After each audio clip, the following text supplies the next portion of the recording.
Pirates have always captured our imaginations for their intriguing seafaring adventures and flamboyant characteristics. But how did pirates come to be? And how much of what we think we know about them is actually true? Many of history's most famous pirates began as privateers. But when wars ended, and with few other skills, many sailors succumbed to the lure of treasures, pleasures, and being their own boss. And so they began illegally raiding rich merchant vessels, becoming pirates. Historians and fiction writers alike portray pirates as anarchists who spoke in colorful language, had bad manners, and dressed in attire challenged only by that of an 80s pop band. But with over several centuries of global activity, the type of pirates we romanticize were from only a very short time period, roughly 1700 to 1725.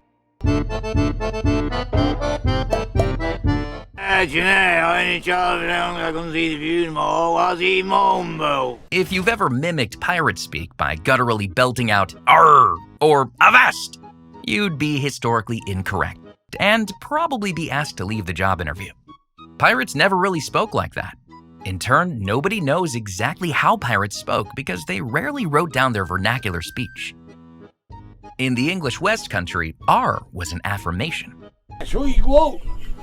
Not unlike the Canadian A. How's it going, A? And maritime expressions were a part of everyday speech in that era. But while many pirates and mariners might have come from the West Country, so you might have heard an here or there, most were not. Right. What did he say? Another famous pirate myth are the ragged bits of fabric with hand-drawn scribbles and clues leading to buried treasure. In reality, treasure maps were made up for popular novels and films. There's little historical record of any pirate ever drawing a map to their buried doubloons. We do not follow maps to buried treasure, and X never, ever marks the spot. One of the exceptions to this might be the story that Captain William Kidd had buried some loot with the hope that one day, if he was ever arrested for piracy, he could share the location of the hidden treasure with his captors and buy his freedom.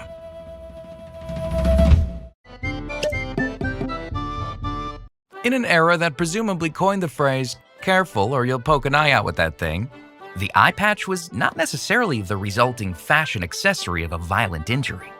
Working on a ship, a pirate must constantly switch between decks.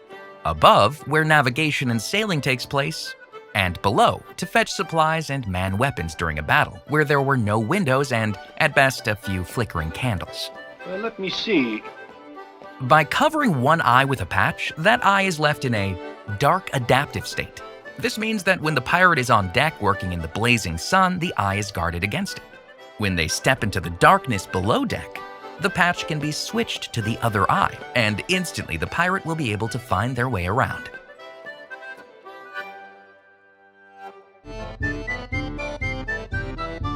Running from government patrol ships, pirates often needed to avoid pursuit, and Florida's Gulf Coast became a common place for this.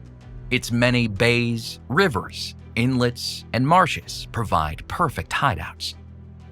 Here, legendary pirate Jose Gaspar left his mark in Florida history, or at least folklore. Fueled by local legend, fictional biographies, and the tall tales of a local fishing guide named Panther John Gomez, Gaspar the Outlaw's pirate kingdom has become a destination for celebrating the last of the Buccaneers and other long-past raiders of the high seas. The first Gasparilla pirate invasion was on May 4th, 1904. To this day, each January, the only fully rigged pirate ship in the world, the Jose Gasparilla, emerges at the south end of Hillsborough Bay with a vibrant flotilla of private boats, jump-starting festivities for over 1 million attendees. But as you see, it's a beautiful day, the beaches are open, and the people are having a wonderful time. Travelers from all around the globe land in Tampa Bay to celebrate all the pillaging, plundering, and yo-ho-hos, capitalizing on the legacy of those once seafaring opportunists. Though thankfully today, it's a little less stabby.